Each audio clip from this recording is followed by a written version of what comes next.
O deputado Nilson Leitão, que pode usar a palavra por 2 tempos, como líder e como Vou membro aqui tentar da comissão. até os 3 minutos aqui, Mas, para Excelência, esperar. Isso. se quiser somar os 2 tempos nessa fala, Ok. fique à vontade. Tá, ok. Bom, primeiro, bom dia a todos.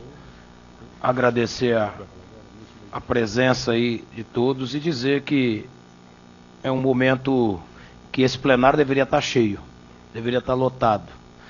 Acho que o assunto, ele não apenas coincide com a dúvida que o brasileiro tem do que está ocorrendo e o resultado que se dará a isso, mas, acima de tudo, essa conivência que às vezes existe dos próprios poderes com o não resultado que deveria ter. Eu quero aqui ser bastante objetivo na minha fala. O que existe hoje, e não há lei que vai resolver, não há norma que vai resolver, a questão da corrupção, ela é de atitude e comportamento.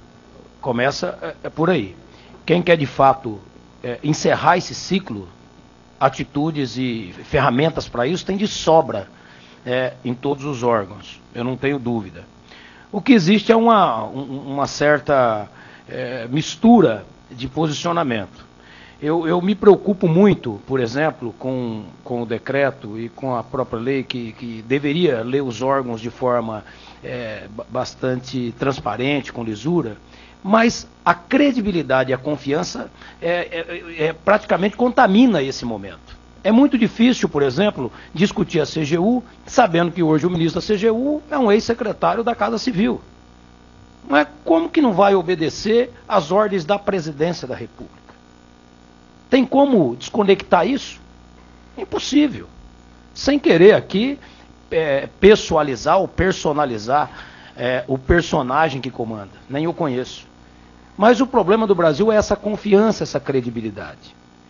Quando não se coloca alguém que pode ter competência, conhecimento, capacidade, mas que tem essa relação política desse momento tão contaminado, não é um problema apenas da oposição não confiar, é um problema da sociedade.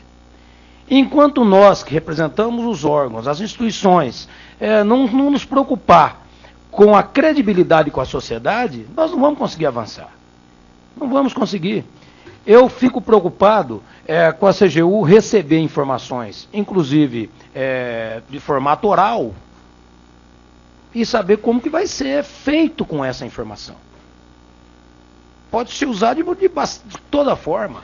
Não há como confiar nisso cegamente. Então, se o governo de fato quer lisura em relação ao assunto, deveria sim construir, quem sabe aí, um grupo que envolveria o TCU, o CGU, Ministério Público, quem sabe a informação sendo um grupo de trabalho, se realmente de fato quer acabar com a corrupção. Não é essa a impressão que a gente tem que quer acabar. A impressão que tem é que cada atitude colocada, a partir do momento em que se explode mais uma operação, é que está se jogando para a torcida. Nós precisamos ser francos aqui, no sentido de que nós queremos realmente melhorar o Brasil ou nós queremos livrar de situações aqueles que já se envolveram. O fato é esse. Falta nessa mesa a CGU para poder falar e o próprio Ministério Público. Esse é o fato. Eu tenho muito medo que o acordo de leniência, e aí eu concordo com o procurador, de que quando se abre para que todo mundo possa fazer, vai virar um cartel de informações. Espera aí, vamos juntar todo mundo aqui nessa sala, vamos combinar o que nós vamos falar lá na CGU e vamos tentar perder os anéis e deixar os dedos. É óbvio que isso vai ocorrer. Alguém tem dúvida sobre isso? Alguém tem dúvida sobre isso? Uma outra situação que preocupa, e aí o ministro Adams, que eu admiro a sua competência e sempre disposto e sempre presente aqui para qualquer tipo de debate, eu acho que é uma inversão.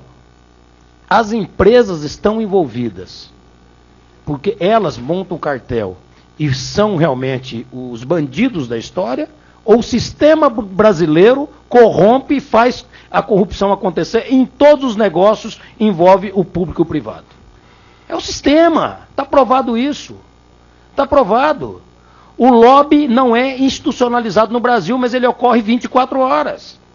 Enquanto tiver fechado os olhos para isso e entender que essa relação da empresa com o serviço público se tornou algo promíscuo, e é verdade, E já ouvimos de vários empresários, de forma informal, várias vezes, olha, se eu não topar parado, eu estou fora do mercado. E é isso que acontece, o sistema está errado, exatamente porque não há punição dos dois lados. E agora, quando se pune a empresa que aceitou fazer o ilícito, tem que ser punida igual.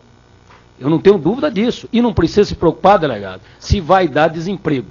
O programa Minha Casa Minha Vida faz 6 meses que não tem repasse e todas as empresas da Minha Casa Minha Vida estão com um problema trabalhista e desemprego no país inteiro. Não precisa se preocupar. Cumpra o papel, continue fazendo isso para o bem do Brasil. Não se preocupe se fechar empresas, vai causar desemprego, o mal vai trazer outros males.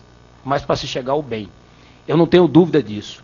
O que nós queremos debater com esse acordo de leniência, que leniência é nada mais do que suavizar esse processo, do que inverter o processo, não pode ser feito para todos.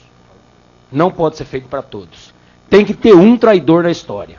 Tem que ter um que tenha consciência de dizer, olha, vou ficar mal no mercado, vou sair talvez do mercado, mas o próprio exemplo do ministro Adams em relação à Delta. O que a Delta fez é uma coisa para estar fora do mercado de vez, era para todo mundo preso. Ela tinha obra em todos os estados brasileiros, todos eles com contrato com o DENIT, nos 27 unidades da federação. E hoje está aí trabalhando. Esse não é o problema, pode ter certeza que todos eles são ninjas. Eles não têm dificuldade de sair da cinza, são fênix. Não vai ter dificuldade. O que precisa fazer é primeiro cortar essa relação, que são de décadas, em que as grandes empresas brasileiras viraram realmente a donatária da política brasileira. E muitos políticos, muitos companheiros não querem vir aqui porque às vezes recebeu doação de campanha, tem isso, tem aquilo. O que nós temos que parar de querer ter medo de falar entre linhas, entre aspas. Vamos aqui ser sinceros, vivemos um momento mais crítico dos valores do que nós defendemos dentro de casa, e às vezes para fora de casa esses valores simplesmente vai sumir no dia a dia. O que nós vamos propor, e aí não tenho perguntas, é realmente a questão do decreto, em que nós vamos apresentar um PDL exatamente para poder garantir que isso seja suprido aí do decreto e deixar com que apenas a primeira empresa tenha aí esse acordo de leniência, porque senão vai virar uma esculhambação geral na nossa opinião. Segundo, ações jurídicas, se for preciso, para anular os acordos ilegais feitos pela CGU. E terceiro, se os acordos forem considerados ilegais, vamos pedir que sejam apuradas as responsabilidades pelas ilegalidades. O que nós temos que deixar claro nessa situação, nós da oposição e muitos da base do governo, hoje existe uma dúvida danada, ministro Adams, em relação ao que o governo deseja. O governo político, não estou dizendo aqui do ente federativo, o que o governo deseja. O governo deseja de fato que isso ocorra, que venha transparecer a corrupção de fato e venha punir aqueles que realmente devem.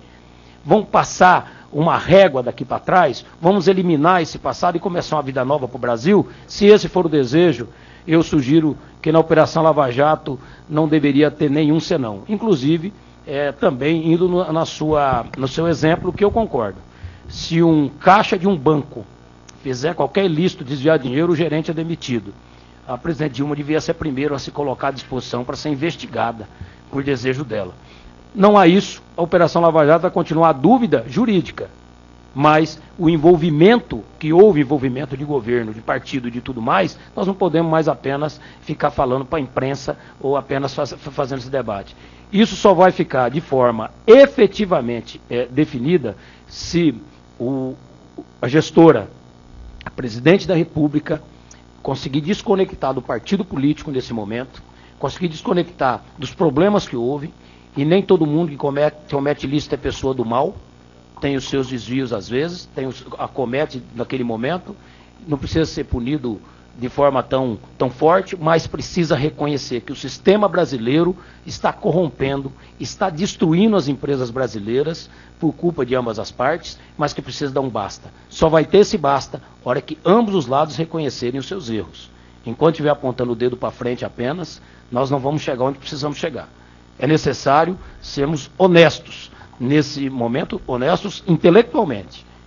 para que a sociedade brasileira volte a ter credibilidade. Os 10% da Dilma, se continuarmos com esse discurso de apontar para frente, a oposição batendo e o governo não reconhecendo às vezes a sua falha, não vamos chegar onde precisa chegar. Os órgãos vão trabalhar muito, vão sofrer muito para precisar chegar onde deseja chegar. Eu já vou encerrar dizendo de forma bastante clara. Acho que precisa se trocar e precisa ter um funcionário de carreira na CGU. Não pode ser alguém político, ligado umbilicalmente político a presidente da República, se quer. É igual você colocar o controlador interno da prefeitura, o seu apadrinhado político, o seu presidente de partido. Ele não vai fazer o controle que precisa. E o que é um equívoco dos dois lados, porque, na verdade, quem faz o controle, quem acaba fazendo o seu trabalho, protege o gestor. Mas, infelizmente, pensam ao contrário. Essa seria uma das situações. Eu acredito que, dentro do que se debate hoje desse decreto, o que nós queremos apresentar para resolver as operações, as denúncias que tem, não só na questão da Lava Jato e outras que vão surgir, o que se duvida do BNDES, dos fundos de pensão e tantas outras coisas, nós só vamos conseguir chegar a um ponto determinante, hora que parar a contaminação política partidária. Isso serve para a União e serve para os estados. Não estou aqui apenas apontando o dedo para o Partido dos Trabalhadores. Precisa se desconectar disso. Então essa fica a minha sugestão e os 3 itens que eu coloco e concordo e vamos lutar para que prevaleça, que apenas a primeira empresa tenha aí, não o privilégio, mas a decência de poder resolver os assuntos de corrupção em qualquer tipo de operação.